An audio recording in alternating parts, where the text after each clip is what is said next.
nessa ideia de aprender com quem sabe, eu me lembrei de um amigo meu, na época do seminário, que tinha um livro que ele tinha me recomendado. Ele falou: cara, esse livro você precisa ler. Eu falei: como que é? Eu abri o livro assim, no capítulo 1, falei: tá, mas eu achei muito legal. O que fala aqui no capítulo 1? Ele foi falando capítulo por capítulo, mas lá no meio eu vi que ele começou a tropeçar nas explicações.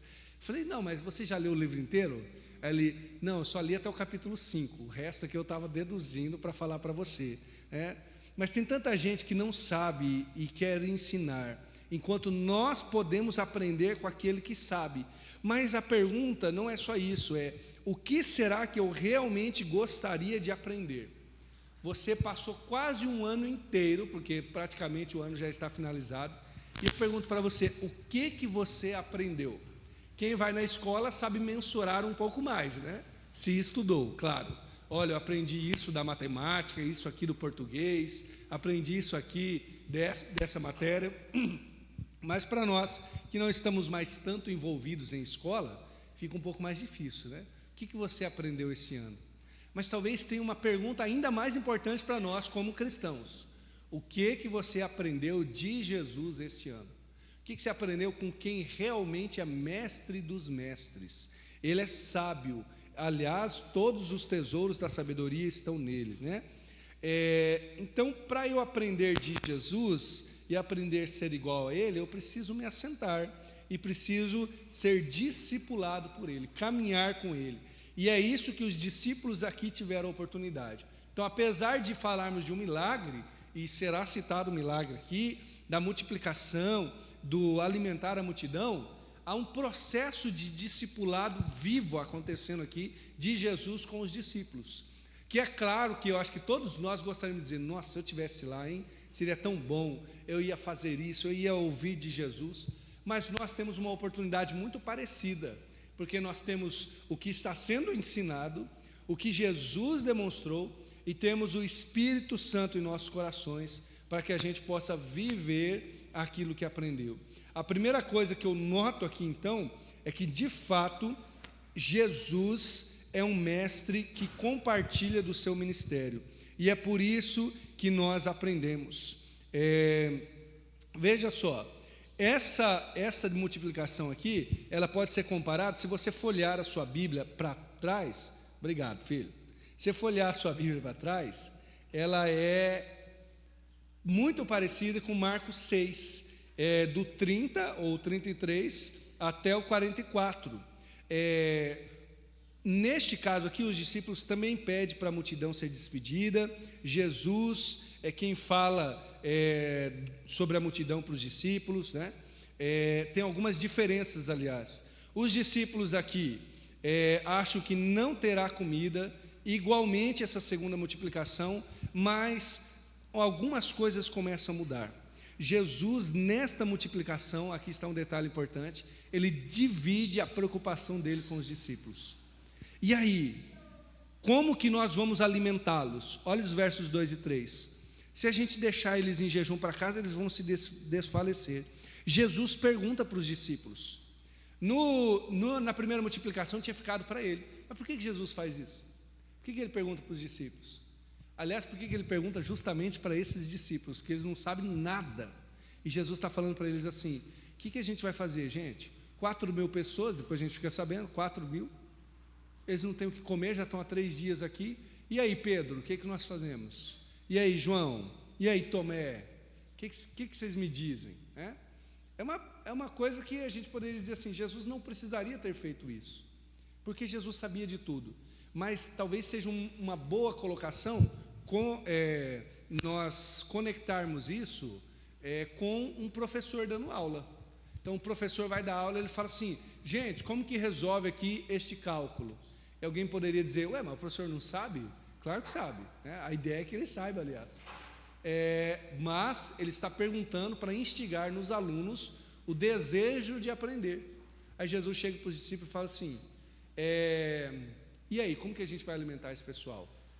Todo mundo que trabalha com Jesus, todo mundo que caminha com Jesus, em algum momento será indagado por Jesus. Talvez não audivelmente como aconteceu com os discípulos, mas será deixado em uma situação em que ele terá que pensar, e aí, como que nós fazemos agora, né? Como que a gente continua essa caminhada cristã? Como que eu continuo sendo crente? Como que eu alimento a multidão? Como que a gente faz no ministério? Enfim, o que Jesus está fazendo? Ele está fazendo um processo de aprendizado que ele vai fazer com todos os discípulos, que é o quê? É dividir o ministério. E por dividir, ele continua sendo o rei, continua sendo o mestre, continua sendo poderoso, tudo continua dependendo dele, mas ainda assim, ele chama você para participar. Esse é um medo de muitos discípulos, né? E agora, o que eu faço se eu precisar fazer alguma coisa? Todo mundo que pega o jugo de Jesus, caminha junto com ele, mas ainda assim tem que carregar alguma coisa. A pergunta é então, eu tenho aprendido com o Jesus que tem compartilhado o ministério comigo? Hebreus, eu não vou me lembrar agora, mas eu acho que é Hebreus 5, que o autor de Hebreus, ainda bem que a gente nem sabe quem que é, para não ficar com raiva dele, né? Mas ele fala assim, vocês já deveriam ser mestres, eu estou ensinando as coisas iniciais. Aí você vai ler em Hebreus, e não parece ser coisas iniciais. Hebreus, inclusive, é um dos textos, talvez no Novo Testamento, mais difícil de entender. Do grego, né, que é escrito em grego, um dos gregos mais rebuscados que tem.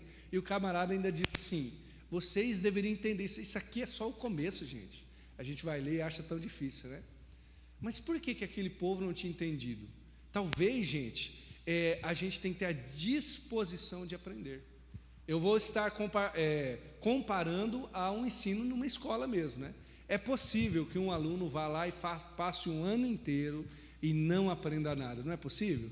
Os alunos aqui não respondem, tá? Os adolescentes, juniores, tá? Temos aqui o diretor para responder, professores, aí eles podem falar, né? Mas não vamos deixar criar provas, né?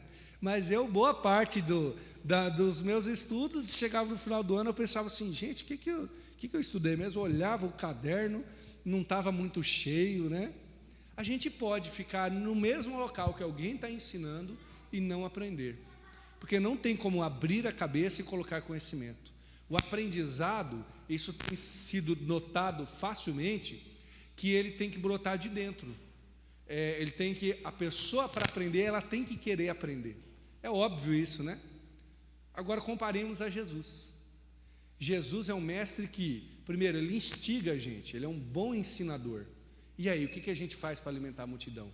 Nos coloca em um problema verdadeiro e sério. E ele está instigando os discípulos a pensar, e agora, o que a gente faz? Mas os discípulos teriam uma opção: fugir, não querer aprender, resmungar, que graças a Deus não é o que eles fazem aqui no momento, eles tentam dar algumas soluções, mas às vezes é o que nós fazemos, né? Por que eu não aprendo numa tribulação, numa dificuldade, numa decisão? Porque às vezes eu estou mais murmurando do que tendo um coração ensinável, dizendo, Senhor, me ensina. Maria, justamente na época do Natal, lembramos disso, né? Quando Jesus nasce, vem palavras tão duras, né? Simeão profetiza, e outros falam que ele iria ser para a redenção do povo, mas uma estaca, né? Uma lança ia perfurar o coração de Maria, notando aí o sofrimento dela, e diz uma coisa sobre Maria que coloca ela como uma das principais discípulas de Jesus. Diz assim, Maria guardava isso no coração. O que quer dizer? Que Maria era ensinável, ela queria aprender. Alguém já disse que nós podemos estar há 30 anos na igreja e ser um crente com maturidade de 30 anos, ou um crente com a maturidade de 1 ano, que só repetiu 30 vezes, né? Qual que é a diferença? A diferença é aquele que quer aprender. Mas que benção que Jesus está ensinando. Jesus está nos colocando em situações reais, que a gente tem que olhar para Ele, olhar para a palavra e querer aprender. A segunda coisa é que o que Jesus faz aqui? Os discípulos perguntam, verso 4, da onde alguém poderá fazê-los com pães? Aí Jesus olha para os discípulos e fala assim, quantos pães vocês têm? Olha o mestre aqui de novo. Tá, quantos pães vocês têm? Neste caso não é 5 pães e 2 peixinhos, são 7 pães, depois fala de alguns peixes, né?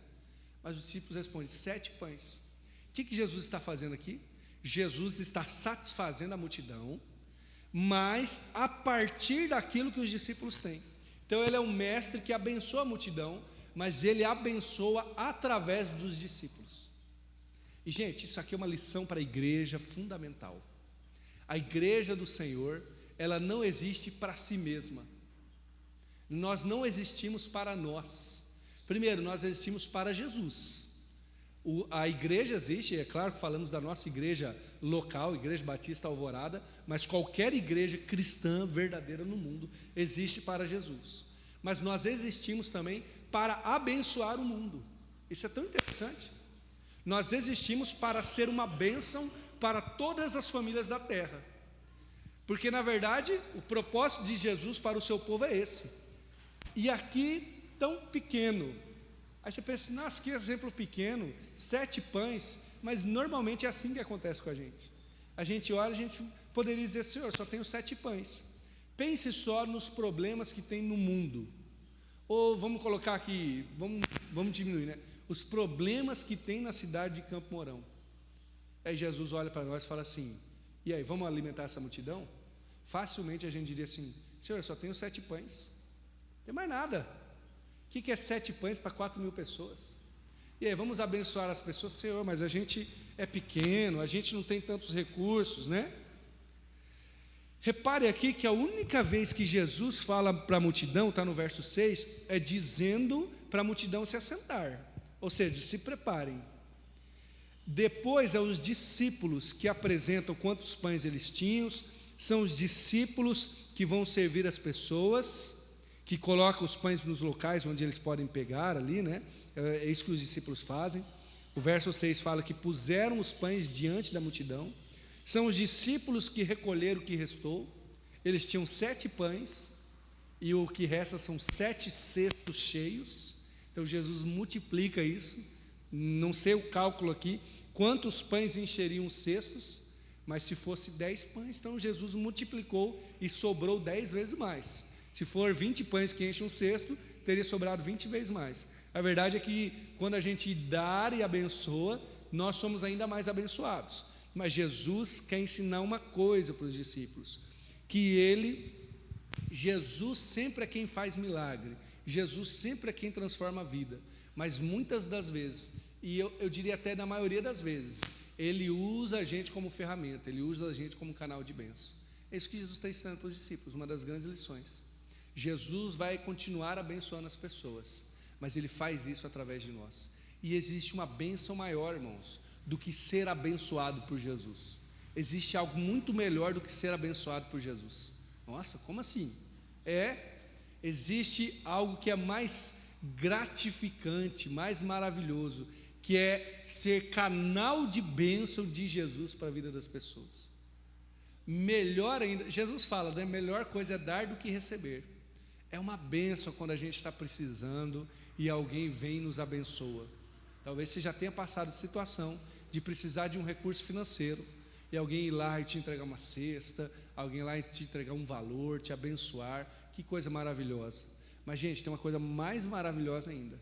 É quando você está em casa orando e Jesus toca no seu coração e fala assim, dá lá uma bênção para alguém, dá lá um valor para alguém, vai lá e leva uma cesta naquela casa, em tal lugar. É muito mais gratificante ainda, porque a maior bênção da igreja não é ser abençoada, mas é ser transformada à imagem do abençoador.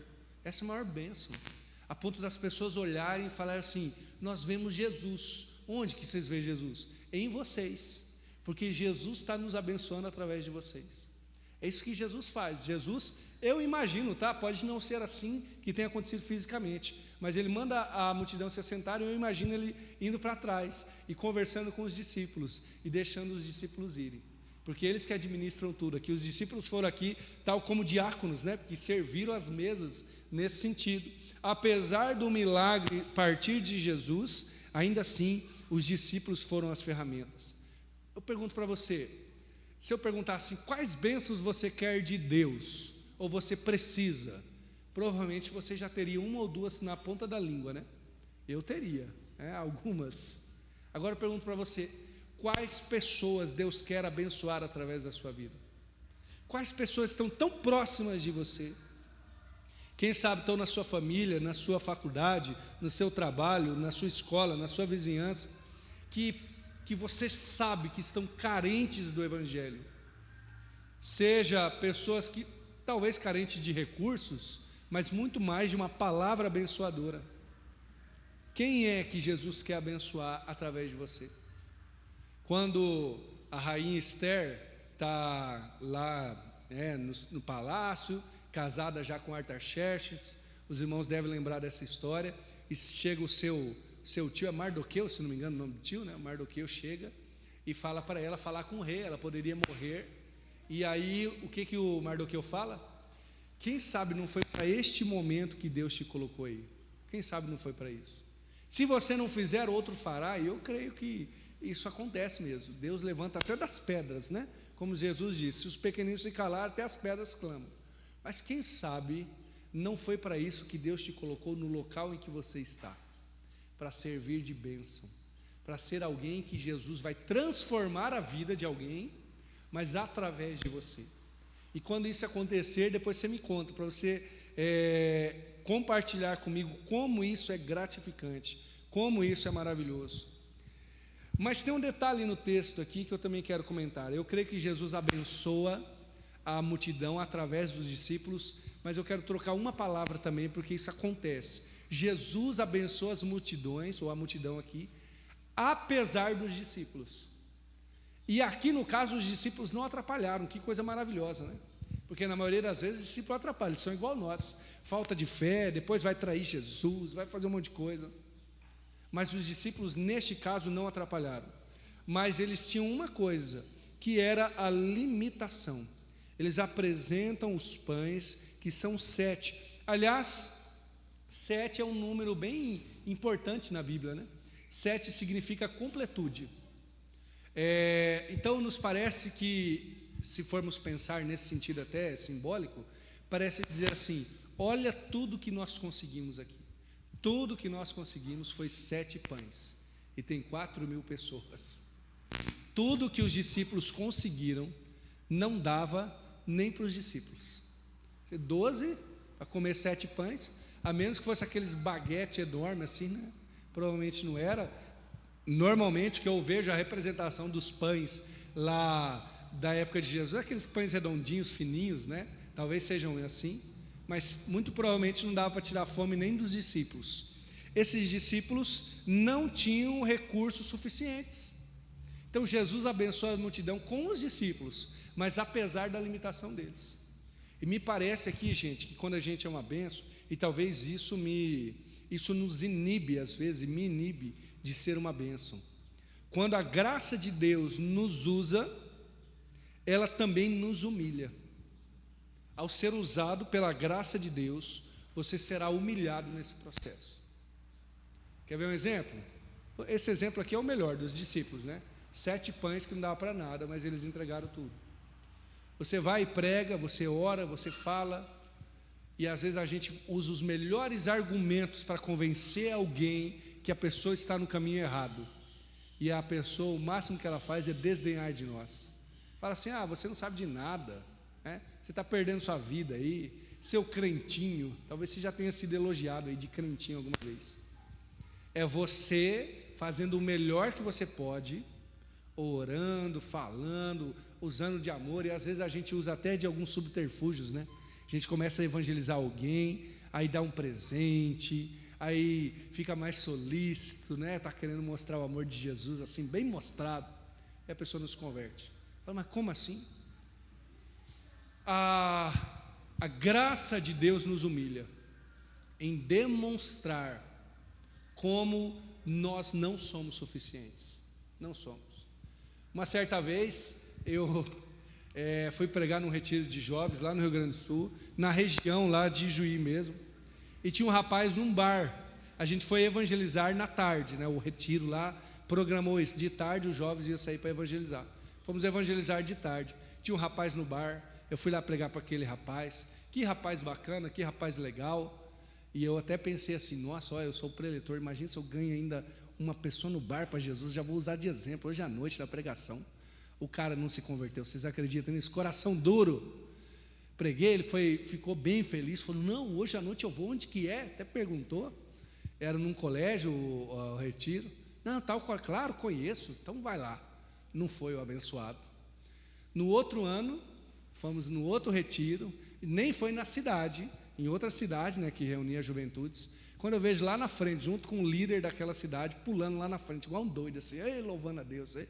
Aquele jovem que eu tinha pregado se converteu a partir de outra pessoa, não foi no retiro, alguém foi lá e pregou. Talvez, penso eu, que eu tenha plantado uma semente no coração dele, mas isso foi tão gracioso de Deus, né?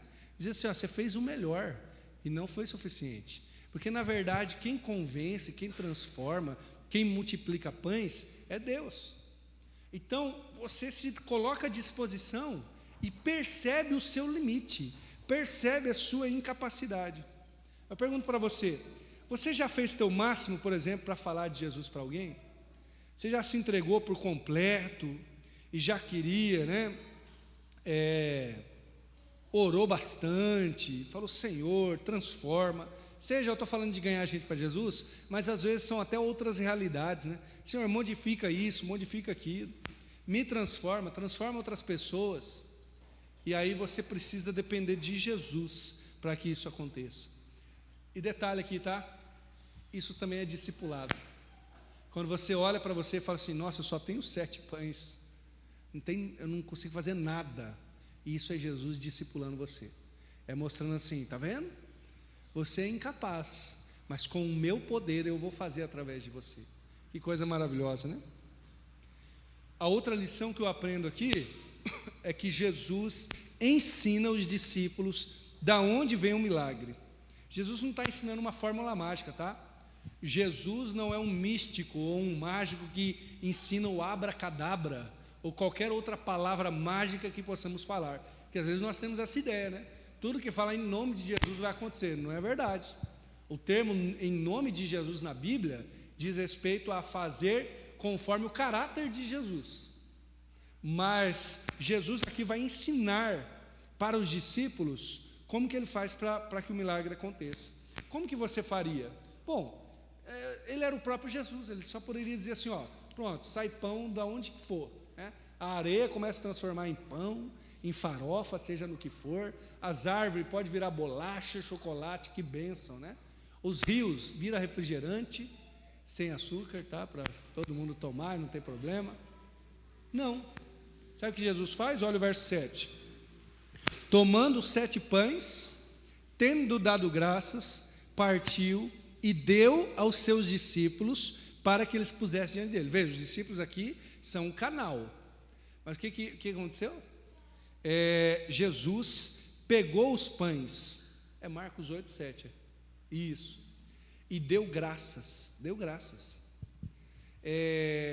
Jesus reconheceu uma coisa aqui, que é Deus quem dá e é Deus quem multiplica, essa é a ideia. Às vezes a gente está murmurando tanto, que a gente não tem capacidade de aprender de Jesus, da onde vem o milagre. De onde que vem o milagre? Vem da mão de Deus. É Deus quem multiplica pães, é Deus quem traz recursos, é Deus quem converte pessoas, é Deus quem transforma vidas. E talvez você já tenha passado por algo assim, você estava tão distraído que alguém te passou uma informação que você não entendeu. Eu não vou dizer que eu sou assim, mas se você perguntar para a Anne, pode ser que ela diga alguma coisa a esse respeito, né? A informação que me passa, às vezes eu tenho que pedir confirmação 2, 3 vezes, né?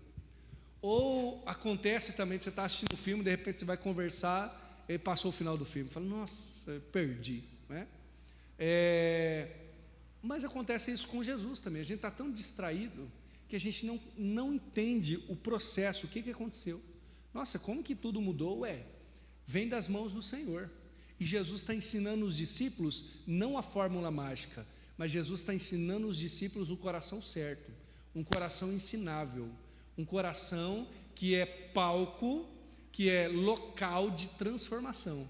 O que é? Um coração grato. Ele pega os pães, ele poderia multiplicar, mas ele fala assim, eu te dou graça, Senhor. Ele agradece a Deus e multiplica os pães. Aliás, ele faz outra coisa, ele agradece e reparte, né?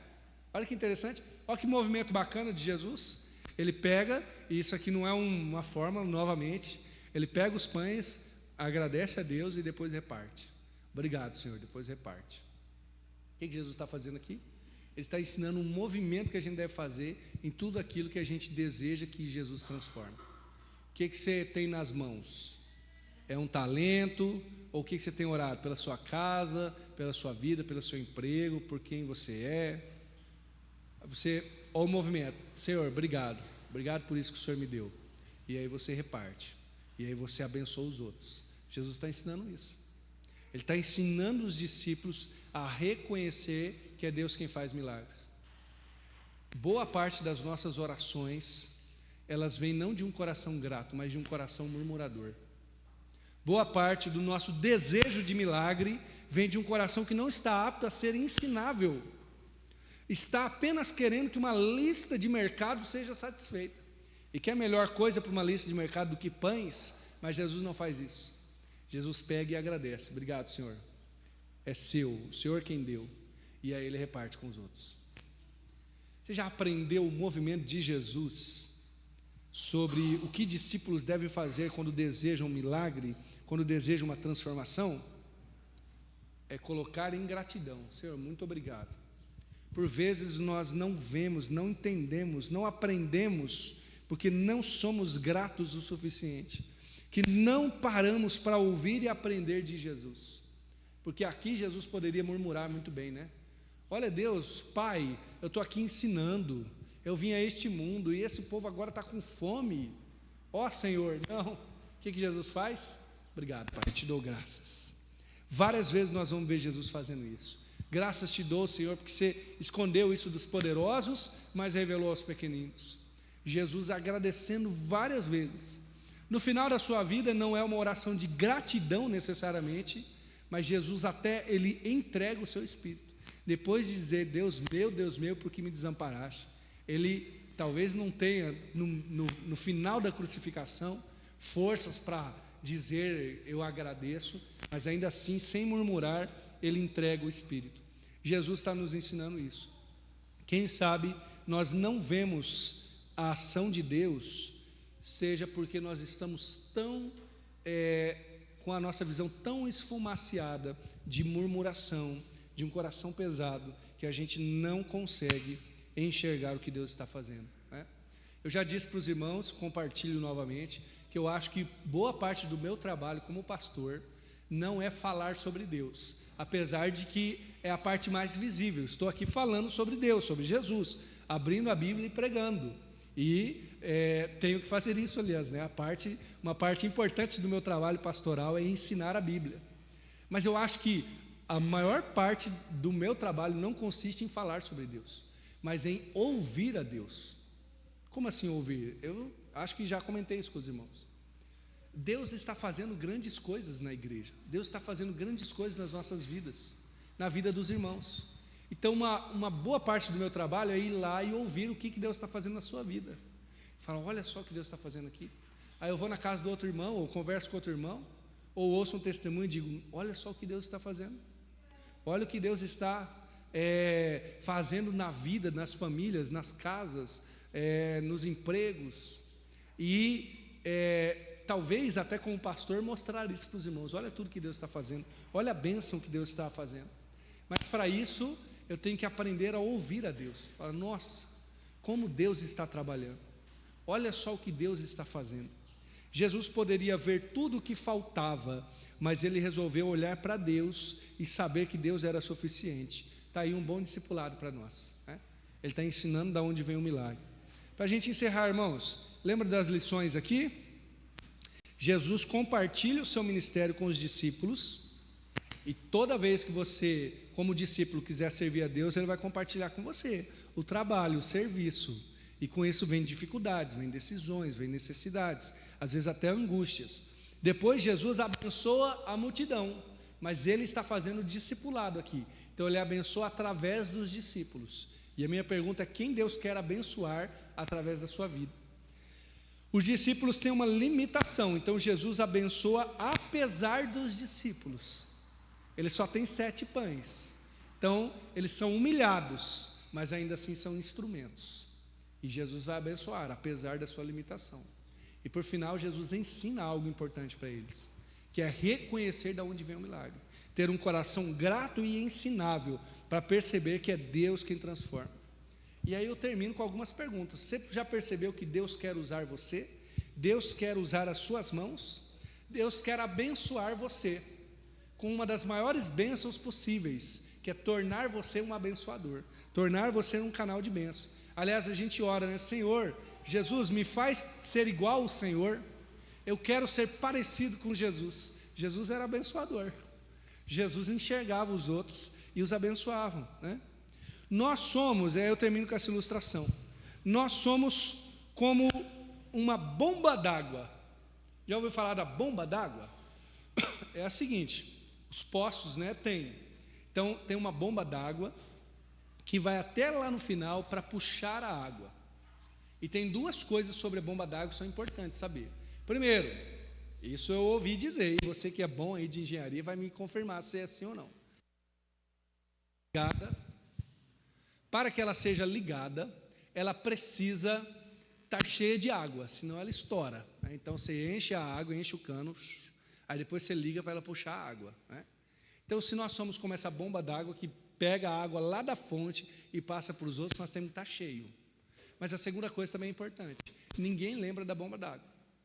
Você hoje, quando você foi beber a água de casa, você falou assim: gente, que torneira, que maravilha, obrigado, Senhor, por essa torneira maravilhosa. Não. Ou você foi beber água e falou: nossa, mas o cano hoje estava o cano debaixo da terra, esse cano sofre, hein? Não, você não pensou nisso, você pensou na água. Esse é o desafio do discípulo, é servir de bênção, mas ser tão abençoador, que a gente aponta tanto para Jesus, que as pessoas, ao serem abençoadas por nós, falam assim: como eu fui abençoado por Jesus. Como Jesus me abençoou. Você fala assim: mas como Jesus te abençoou, rapaz? Eu que falei, eu que preguei, eu que fui te ajudar. Mas amém, você vai dizer glória a Deus, porque a pessoa está vendo que foi Jesus, e não fui eu, foi das mãos dele.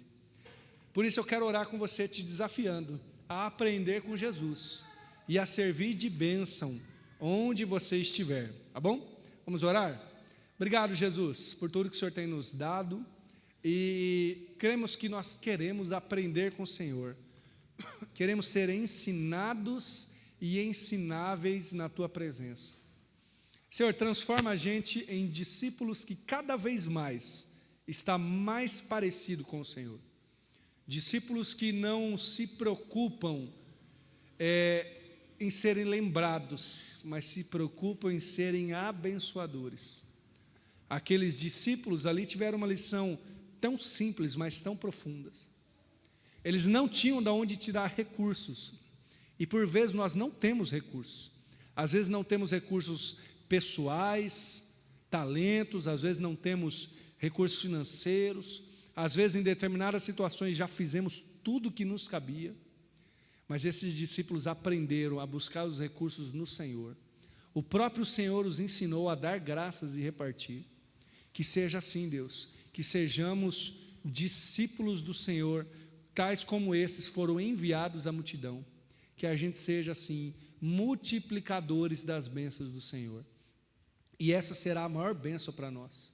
Certamente os discípulos que saciaram, ou foram usados pelo Senhor para saciar a fome da multidão, também comeram, também ficaram satisfeitos, mas tiveram algo ainda mais que a multidão não teve.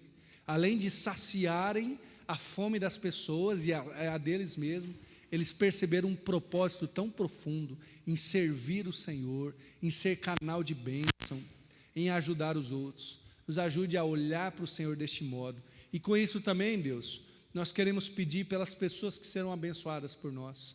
Colocamos em primeiro local a nossa família, que é o ponto mais próximo de nós servirmos de bênção. Mas também, Senhor, colocamos a nossa igreja, como a Tua palavra diz, os familiares ou os domésticos da fé, que sejamos bênçãos aqui uns para os outros, mas colocamos também, Senhor, o mundo, da porta para fora, seja a cidade de Campo Mourão, o estado, o país, o mundo, que possamos ser bênção aonde o Senhor nos colocar. Se o Senhor tem nos colocado em um emprego, em uma vizinhança, em uma escola, que nós sejamos canal, instrumento do Senhor Jesus, para levar lá o milagre, levar lá a transformação. E que ao acontecer isso, estaremos certamente satisfeitos, mas que as pessoas possam olhar e dizer: foi o Senhor, foi Jesus quem fez. Obrigado por esse tempo, Pai. Eu oro em nome de Jesus. Amém. Amém, irmãos. Encerrando